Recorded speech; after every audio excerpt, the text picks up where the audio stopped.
كل نفس ذائقة الموت ثم إلينا ترجعون سب نے موت کا مزہ چکھنا ہے۔ فإذا جاء أجلهم لا يستأخرون ساعة ولا يستقدمون۔ جتنا وقت ہے ایک لمحہ آگے نہ پیچھے،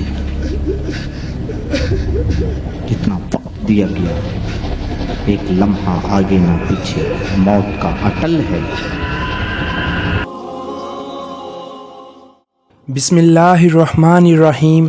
السلام علیکم ناظرین، تمام تعریفیں اللہ ہی کے لیے ہیں، ہم اس کی تعریف بیان کرتے ہیں اور اسی سے مدد کے طلبگار ہیں۔ میں گواہی دیتا ہوں کہ اللہ کے سوا کوئی بھی عبادت کے لائق نہیں۔ ناظرین، موت ایک اٹل حقیقت ہے جس سے کوئی انکار نہیں کر سکتا۔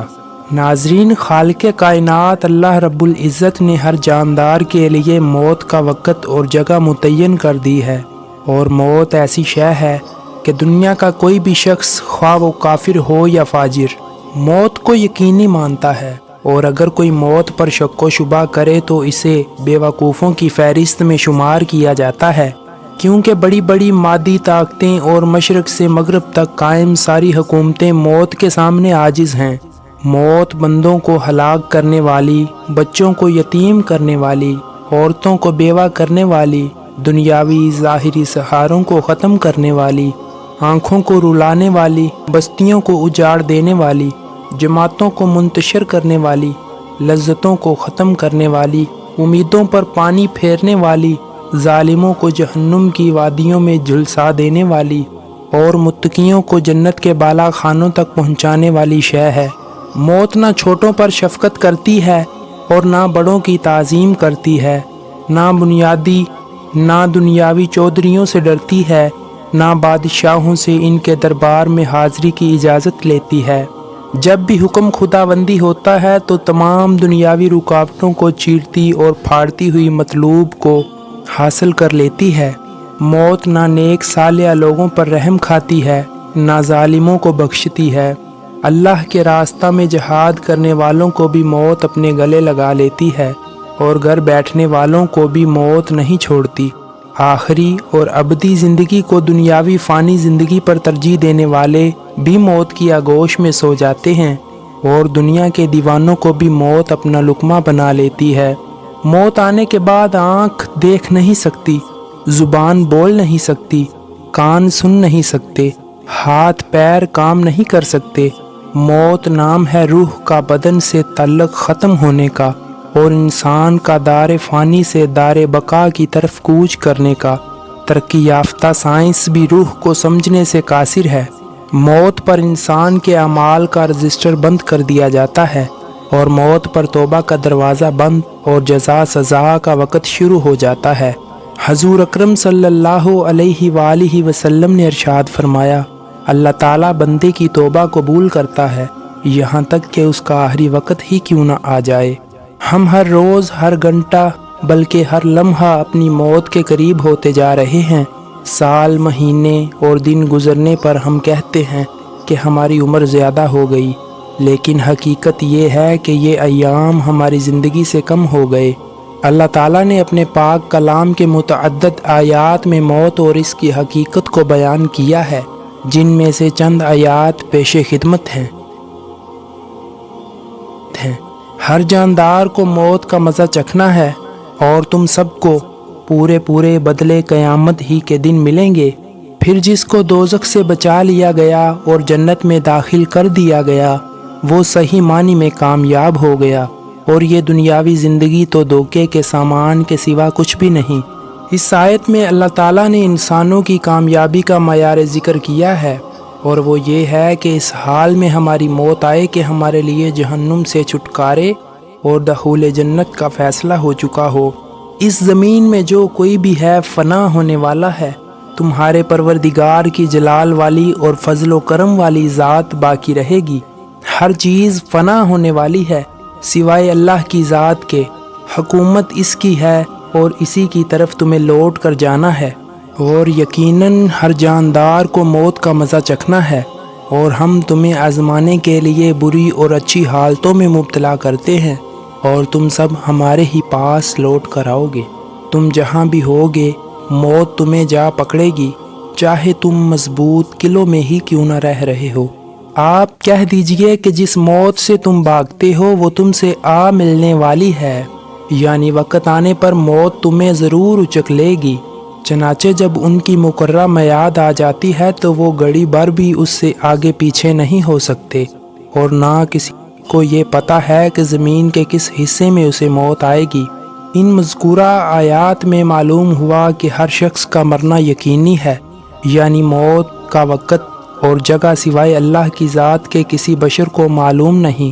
چنانچہ بعض بچپن میں تو بعض جوانی میں اور بعض بڑھاپے میں داعی اجل کو لبیک کہہ جاتے ہیں۔ بعض صحت مند تندرست نوجوان سواری پر سوار ہوتے ہیں، لیکن انہیں نہیں معلوم ہوتا کہ وہ موت کی سواری پر سوار ہو چکے ہیں۔ یہی دنیاوی فانی وقتی زندگی آخری ابدی زندگی کی تیاری کے لیے پہلا اور آخری موقع ہے، جیسا کہ اللہ تعالیٰ فرماتا ہے، یہاں تک کہ جب ان میں سے کسی پر موت آ کھڑی ہوگی تو وہ کہے گا کہ اے میرے پروردگار، مجھے واپس بھیج دیجئے تاکہ جس دنیا کو میں چھوڑ آیا ہوں اس میں جا کر نیک اعمال کروں۔ یہ تو بس ایک بات ہے جو وہ کہہ رہا ہے۔ اب ان سب کے پیچھے ایک برزخ ہے جب تک کہ وہ دوبارہ اٹھائے جائیں، لہٰذا ضروری ہے کہ ہم افسوس کرنے یا خون کے آنسو بہانے سے قبل اس دنیاوی فانی زندگی میں ہی اپنے مولا کو راضی کرنے کی کوشش کریں، تاکہ ہماری روح ہمارے بدن سے اس حال میں جدا ہو کہ ہمارا خالق ہم پر راضی ہو۔ آج ہم صرف فانی زندگی کے عارضی مقاصد کو سامنے رکھ کر دنیاوی زندگی گزارتے ہیں اور دنیاوی زندگی کے عیش و آرام اور وقتی عزت کے لیے جدوجہد کرتے ہیں۔ لہٰذا آئیے دنیا کو دنیا کے پیدا کرنے والے کی ہی زبانی سمجھیں، اور یہ دنیاوی زندگی تو جنت کے مقابلے میں دھوکے کے سامان کے سوا کچھ بھی نہیں۔ سورہ ال عمران میں ہے کہ دنیاوی زندگی کا فائدہ آخرت کے مقابلے میں کچھ بھی نہیں، اور سورہ توبہ میں کہا گیا ہے کہ کہہ دو کہ دنیا کا فائدہ تو تھوڑا سا ہے، اور جو شخص تقوی اختیار کرے اس کے لیے آخرت کہیں زیادہ بہتر ہے، اور تم پر ذرا برابر بھی ظلم نہیں ہوگا۔ سورہ نساء میں فرمایا، اور یہ دنیاوی زندگی کھیل کود کے سوا کچھ بھی نہیں، اور حقیقت یہ ہے کہ دار آخرت ہی اصل زندگی ہے۔ لوگوں کے لیے ان چیزوں کی محبت خوشنما بنا دی گئی ہے جو ان کی نفسانی خواہش کے مطابق ہوتی ہیں، یعنی عورتیں، بچے، سونے چاندی کے لگے ہوئے ڈھیر، نشان لگائے ہوئے گھوڑے، چوپائے اور کھیتیاں، یہ سب دنیاوی زندگی کا سامان ہے۔ سورہ ال عمران میں ہے، اس کا مطلب ہرگز یہ نہیں کہ ہم دنیاوی زندگی کو نظر انداز کر کے رہبانیت اختیار کر لیں، بلکہ مقصد یہ ہے کہ اللہ کے خوف کے ساتھ دنیاوی فانی زندگی گزاریں اور آخری زندگی کی کامیابی کو ہر حال میں ترجیح دیں۔ الحمدللہ ہم ابھی حیات ہیں، اور موت کا فرشتہ ہماری جان نکالنے کے لیے کب آ جائے معلوم نہیں۔ حضور اکرم صلی اللہ علیہ وآلہ وسلم نے ارشاد فرمایا، 5 امور سے قبل 5 امور سے فائدہ اٹھایا جائے، بڑھاپا آنے سے قبل جوانی سے، مرنے سے پہلے زندگی سے، کام آنے سے قبل خالی وقت سے، غربت آنے سے قبل مال سے، بیماری سے قبل صحت سے۔ لہٰذا ہمیں توبہ کر کے نیک اعمال کی طرف سبقت کرنی چاہیے۔ اللہ تعالیٰ فرماتا ہے، اور اے مومنو، تم سب اللہ کے سامنے توبہ کرو تاکہ تم کامیاب ہو جاؤ۔ سورہ نور میں ہے، اس طرح اللہ تعالیٰ کا فرمان ہے کہ کہہ دو اے میرے بندو جنہوں نے اپنی جانوں پر زیادتی کر رکھی ہے، یعنی گناہ کر رکھے ہیں، اللہ کی رحمت سے مایوس نہ ہوں، یقین جانو اللہ سارے کے سارے گناہ معاف کر دے گا، یقیناً وہ بہت بخشنے والا بڑا مہربان ہے۔ ناظرین، قیامت کے دن کسی انسان کا قدم اللہ تعالیٰ کے سامنے سے ہٹ نہیں سکتا یہاں تک کہ وہ 5 سوالات کا جواب نہ دے دے۔ زندگی کہاں گزاری، جوانی کہاں لگائی، مال کہاں سے کمایا، یعنی حصول مال کے اسباب حلال تھے یا حرام، مال کہاں خرچ کیا، یعنی مال سے متعلق اللہ اور بندوں کے حقوق ادا کیے یا نہیں، اور علم پر کتنا عمل کیا۔